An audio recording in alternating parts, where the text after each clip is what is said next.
Hello everybody, this is King Keat here with King Keat Gaming, and yes, I am back after a long extended period of time.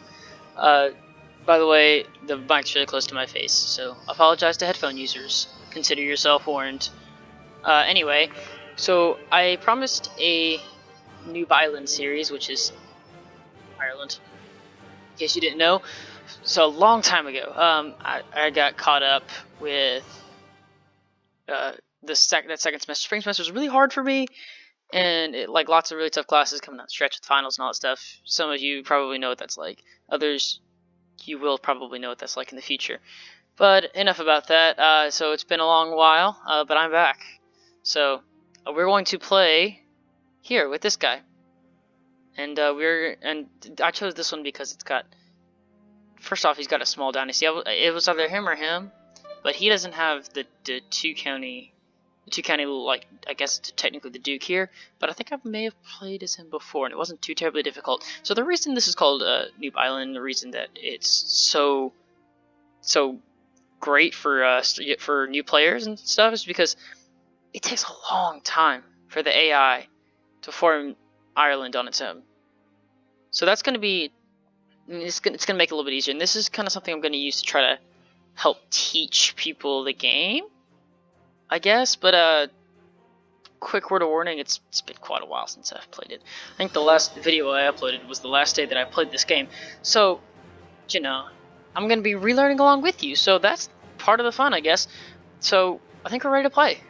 That's gonna be a little bit though before alright, I personally like keeping everything on default, and so I got a controversial opinion. I kind of like Shattered Retreat, and the reason for that is, especially for someone like me who's terrible at the game,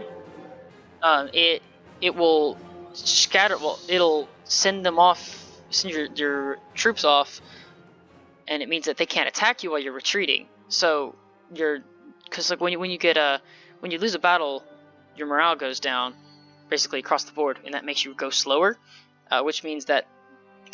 Conversely, if you win the battle, your morale goes up, which means the winning army is just going to chase them all around the place and just beat the full out of them to beat them to oblivion.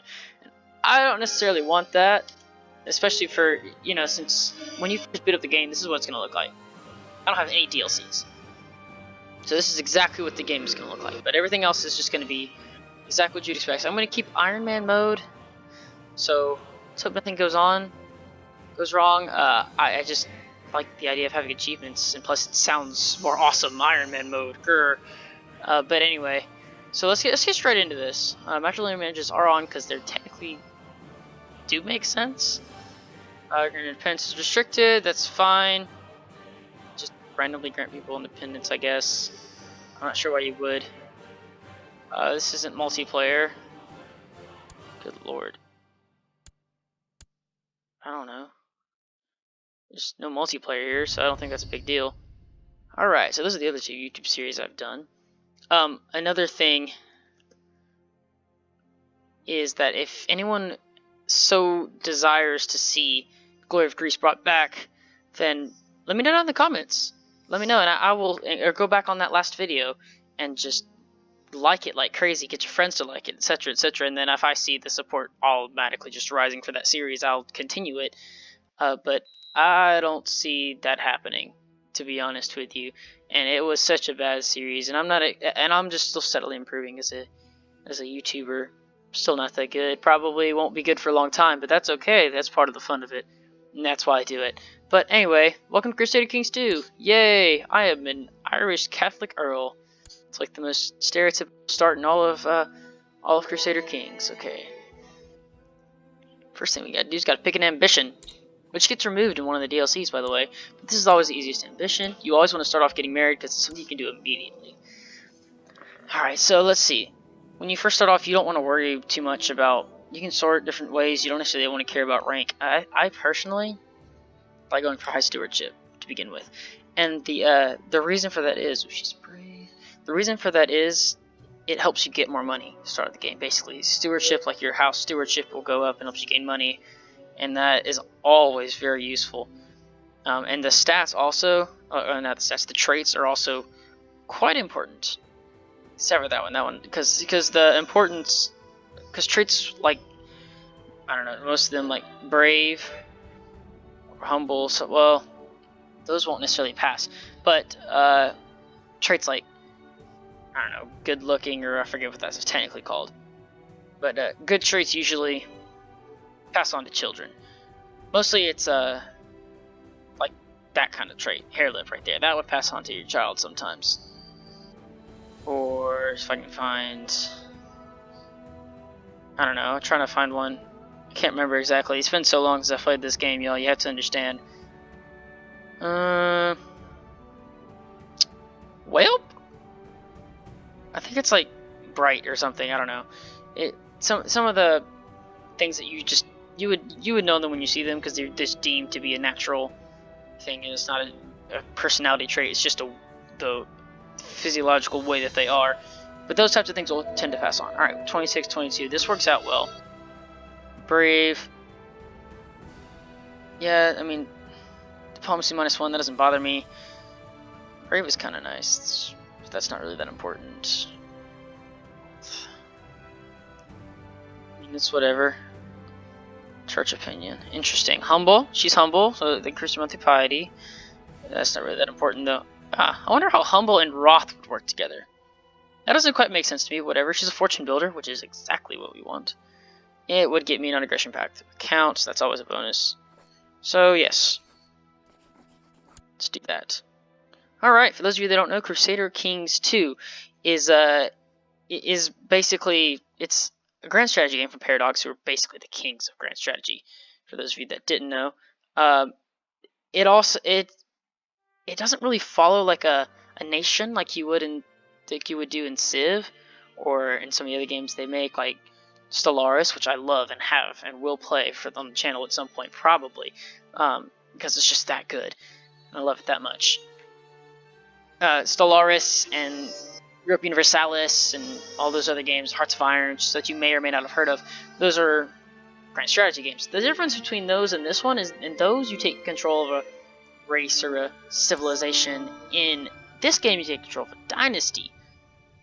So theoretically, yes, I could start here, but I could end up owning a single county if some miracle ends up happening way out here. If that's just the way the game went. I don't think it would go that way. I've never heard of it going that way before. It doesn't make any sense that it would, but theoretically it's possible, because you're continuing in a line, not a succession, and the successor to the character, when they die, becomes you. So, depending on how you set up your lineage. Alright, now these are important. These minor titles.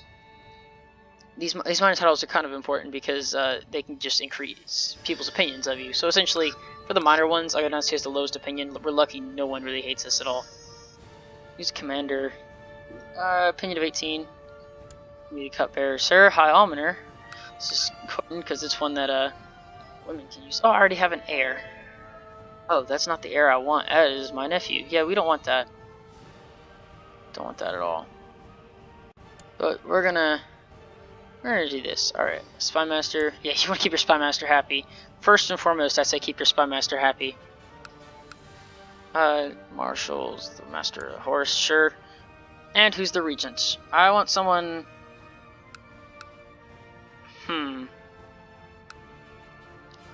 I don't know, my courier? Let's do my heir. Let's just hope he doesn't do anything to try to get that. Alright, we're gonna try to... alright. Positions for the chance, for your council. Your council positions are very important. You can do a whole lot of things. I'm going to fabricate claims. Well, I'm not going to do that right now. I'm going to take a look and see who's got how many troops. So, first off, how many do I have? Alright, I got 1,006 troops that I can levy immediately. He's got 673. 72. And by the looks of it, it looks like these guys are maxed out. Okay. Yeah, they're all maxed out. Which means that I had better hope to attack them quickly. Hopefully it all works out. Now, I'd like to get something near the coast so I can set up ships if I so need to, or a trade post or something.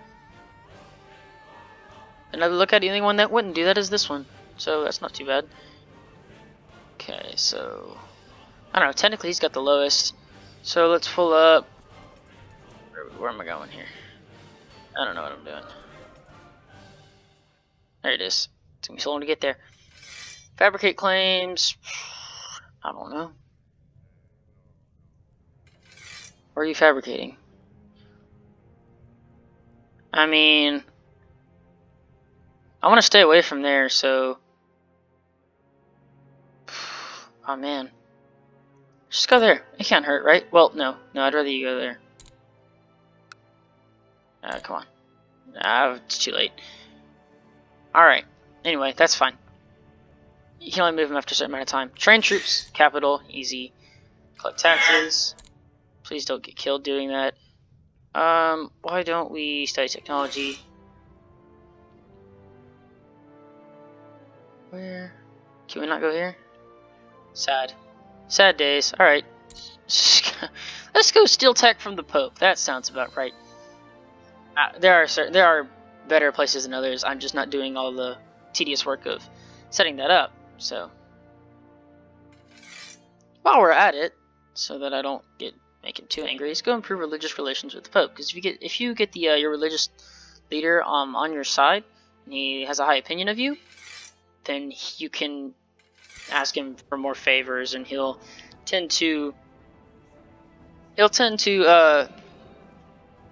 like you and prefer you in certain things, which can be important and helpful. Wow, we've already got a not very small dynasty. We've got 7 living members, which is nice, which means there's not too terribly much to worry about if we die immediately, which is always a plus. Always a plus. Anyway, let's see what we got here. Yeah, this isn't too bad. This is a great start. I mean, still glad I didn't go with this guy, because, man, he would have gotten run over.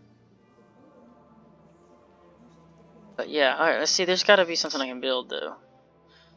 I'd say it's also very important to keep up with buildings, because if you don't, there's nothing to build here. I don't have enough money to build anything. If you don't keep up with your buildings, and especially early game, micromanaging some stuff, that can be kind of a problem. The larger you get, though, the more you end up divvying up things to your vassals, so it doesn't matter too much. Yes. Okay, now I know I'm throwing a lot at you, so if you're a new player, just take some of the big things away. So you've got... Let's pause for a second. Alright. Basics of the game. So, there are 4 different types of civilization, I guess you could say, that you would see on the map anyway. There is a county. I'm trying to find it. Yeah, so there's a county, which is just each one of these little things. Anything that's got any kind of outline. See, like, all these things here, counties, and all this other stuff. Okay, and then you have your duchies. Duchy is a collection of counties, and a collection of these counties, if you get the right ones and own the whole thing, can become a duke, and that gives you more prestige and all that other stuff. So, like, both of these counties would make up that duchy. All 3 of these counties make up this duchy. And so on and so forth. And then, so you have counties, and then those build up into duchies. Alright, multiple counties create a duchy. Now, multiple duchies create a nation. I forget what the kingdom. It's a kingdom. That's the word. It's been so long. Sorry again. Create a kingdom. So the Kingdom of Ireland, Kingdom of England, Kingdom of Wales, Kingdom of Scotland, France, Britannia. The list goes on and on. Alright, and then one level above them, multiple kingdoms become empires. So you have Britannia, Francia, España, the Holy Roman Empire, Scandinavia. The list goes on again and all the way back into the east, but we're never going to get over there, so it's not that important. Now, you can keep track of, you can keep track of these things in many ways. Alright. I'm going to start over. There's a lot of these things, okay? And trying to understand everything about every single one of them is a tedious task and not something that's that worth it. All you need to know is that multiple counties create multiple duchies create a kingdom, and multiple kingdoms create an empire. And your initial long-term goal, because this game just essentially goes on. Your biggest long-term goal is to become an emperor. How you do that? You can do that in a lot of different ways. What's great about this game is you can climb the ladder via straight conquest, which is probably what we're going to do. We're going to claim all these different territories and conquer them, and then eventually just take over all of Britannia. That's the goal. And then we'll see where we go from there.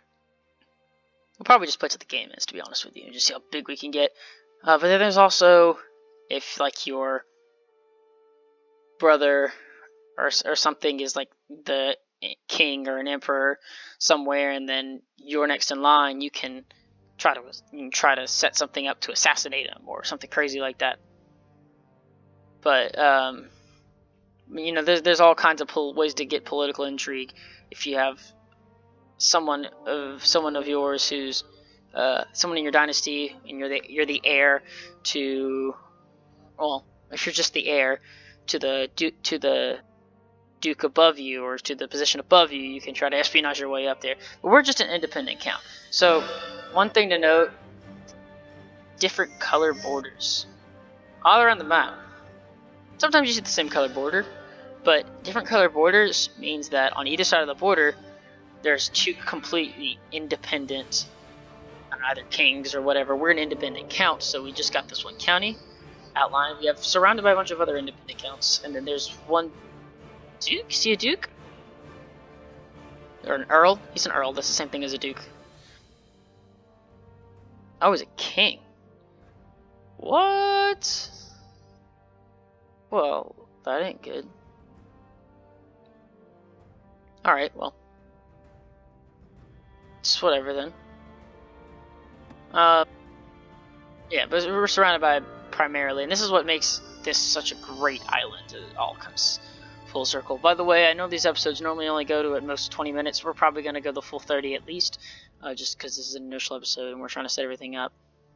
But alright, anyway, enough from me blabbing on. We're going to just the speed here a little bit. Come on. Dude, alright. Alright, that was fast. Money. Early game, money is your goal. Great. Wait.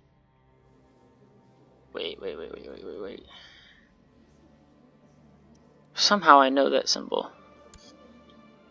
Domania. Can I just... Is there... Now where is it? He's somewhere.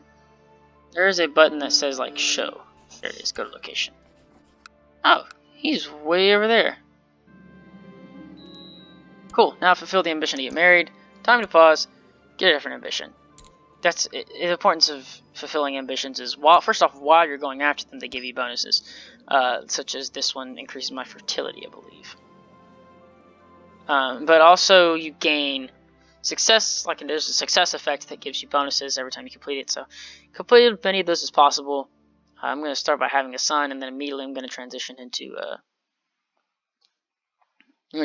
maybe, I don't know, gain a war chest or something, or not a war chest. That's for if you it's more Scandinavian. But we're gonna roll with that for now. Let's accumulate wealth.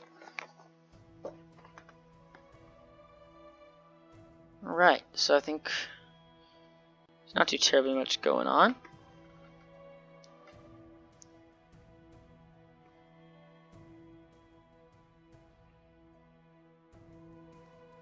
Alright, let's increase the speed to speed 3. We want to get this go a little bit faster. Alright, here's our dynasty tree.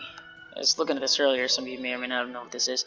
This is important later on, especially. But we can see our father had 2 sons. My half-brother and me, which is interesting because my half-brother doesn't own anything. He's older than me. Oh, he's dead, that's why. So what kind of laws do we have? Agnatic, Cognatic, Gavelkind. Alright, that's fine. That's all good. I mean, I guess that works out. There are different kinds of succession laws you can pass to change the way your nation is run, but I want to not focus too heavily on the minor I'm going to try from now on not to focus too heavily on the minor details. I've thrown a lot of minor details at you thus far. let's get Castle Town. But I need Castle Walls too for that, which means we're gonna buy this first. Alright, let me try to optimize just a little bit here. Of course, I'm not too terribly good at it. Go there? No? You're just gonna have to stay there. Alright, whatever.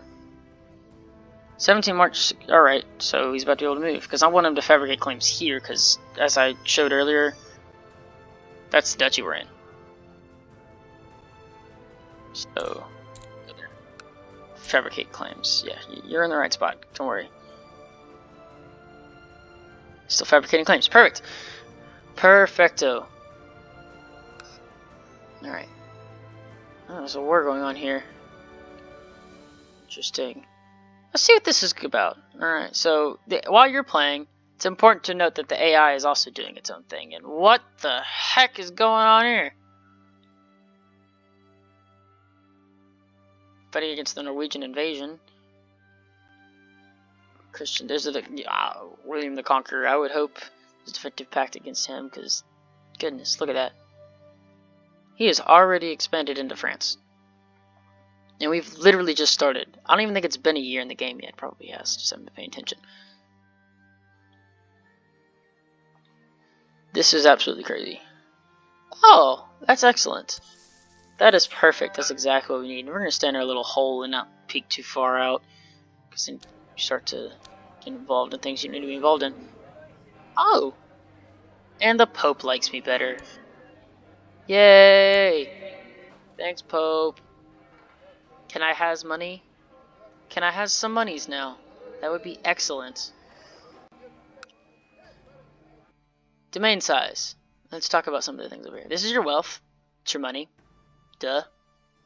The currency of this game, I believe, is ducats, but it really doesn't matter. Just know that you have to have money to do things. Just like in real life. Okay. Your prestige, that's basically going to count towards your overall score quite a bit, and you can increase it by holding more counties, baronies, having higher technology. I didn't know that. Your diplomacy skill increases it monthly, apparently, and having titles under a liege can help with that. And there's a lot of ways you can get prestige. Either way, it's just the points added to your character after he dies, or added to your save after he dies. Piety, I think, also kind of gets added. It's basically a measure of how pious you are in whatever religion, whatever religion you choose to play as, assuming you have DLCs. And that goes up a lot of different ways, due to traits or whatever. And domain size. Domain size is how many holdings you can have without suffering a massive penalty, or of some kind that I can't remember.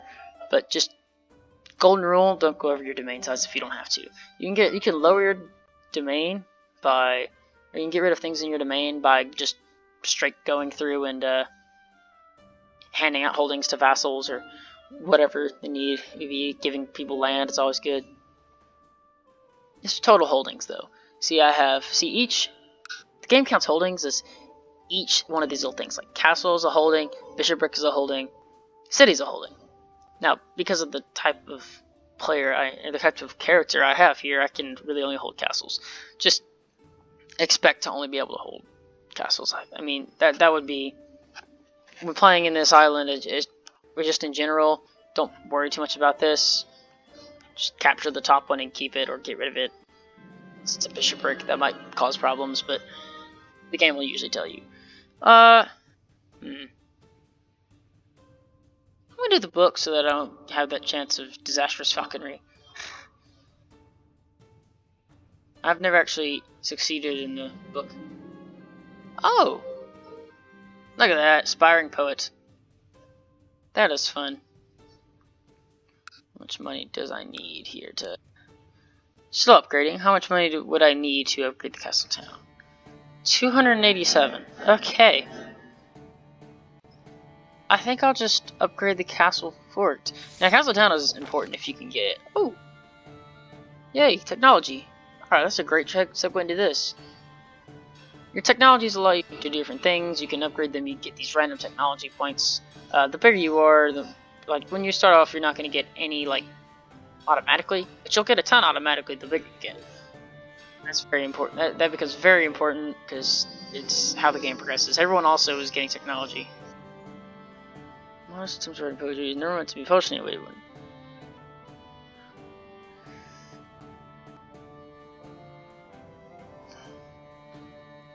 Diplomacy or same trait. Yeah, it's increased diplomacy. I've never gotten that trait. That is awesome. Well, look at that. The power of YouTube. It's just magic for the soul. Temperate. Alright. Well, that's great. And let's see how everyone else is faring in terms of military size, because that's the most important thing in this game. Or at least from our perspective, is how big are your weapons? How big are the swords that you have that you swing at people and hit them with? This is commentary is going downhill very fast. Alright, quickly change the topic, find something interesting. Levies, you get your own levies and you also have from your vassals. Look at that, Pope likes me more. Woo! Happy distractions. Oh, this is interesting. This will be interesting. Alright, so this is the intrigue menu. You have different decisions you can make along the way. Some of them are seasonal. Holding a feast, summer fair, grand hunt, are all seasonal. Some of them, this one has a religious aspect to it. You have to buy indulgences every once in a while, increases your piety. It's basically like buying piety, which is exactly what it was like at the time. This is all historically based. The starts are perfectly historically accurate to the knowledge of the game makers, at least. But it's pretty historically accurate. I mean, some of you may recognize the name William the Conqueror. That was a real dude. Castle walls built. That's fantastic. Yeah, William the Conqueror was a real dude. And he was really named William, and he really conquered. But yes, he was. But all these were historical starts, and there's different starting points as well. I just chose the base one because I don't have DLCs, and there's only 2 other starting points, and they're all in the future, and I want this game to go on at least a little bit longer than what those start points would provide. So let's see here. Can we upgrade? Or we're just gonna take us a little while before we can upgrade anything. We're gonna need a little technology before Castle Walls comes around. Castle fortifications would be nice. Increase the fort level, which make it harder for people to siege.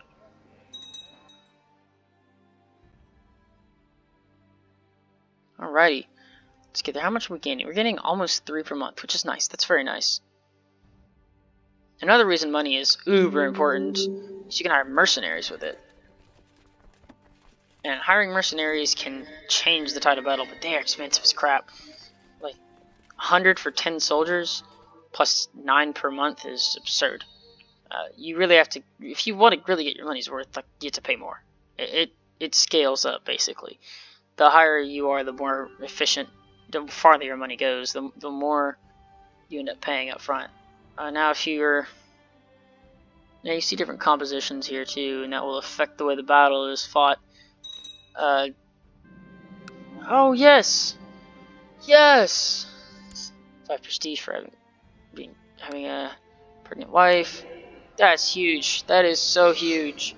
Please be a son. I mean, either way, I've got an heir, but I'd really like a son. Especially, I don't know, just being historically accurate, I guess. Do I have... Alright, think about it. Minor titles. We do have 2 commanders. They're both not bad either, to be honest with you. I mean, that's not the worst to start with, to be perfectly honest. That's pretty solid, actually. Can't declare war, because I don't have a valid casus belli, which is what the whole fabricating claims thing is about. Because you want to fabricate those claims. I got about a 6% chance per year. Great. What is that, per year? Yeah, per year. That's just excellent. Ooh! Oh, so there's an anti-pope now. Okay, so you can set up anti-popes or anti-whatevers, potentially people to try to throw off the balance of your religion, and for once in a while there'll be wars waged. You can that gives you everyone around you a valid casus belli to fight you just to depose it. But one child likes a guardian. Okay. Yeah, this is going well. Let's steal technology and get you to like me better. Yeah. Because your spy master can get caught and killed. It's not great. It's not good at all. I need to assign you a guardian. Children, when they become the age of 6, need a guardian. You use this to... The guardian that you give them can affect their traits and otherwise. So you want to, if you want to impose your own traits on them, on the whatever child that becomes 6 years old at the time in your court, then you have to then you'll assign them to yourself, and then you can impose your own traits on them. You basically raise them, gives you a little pop image. It's pretty neat. Something I'll probably end up doing with my son. It comes around, because then I can change however traits I want. Okay, it's my daughter. Okay, I don't know what the auto-naming thing. But anyway, it looks like we have run out of time. So, as much as I hate to cut it off at this stage, I am out now of time. So thank you so much for watching. If you enjoyed it, please leave a like, comment, and tell me how well I did, and subscribe. Or if you didn't like it, that's fine. Just let me know what you think I can do better. Till then, thanks for watching.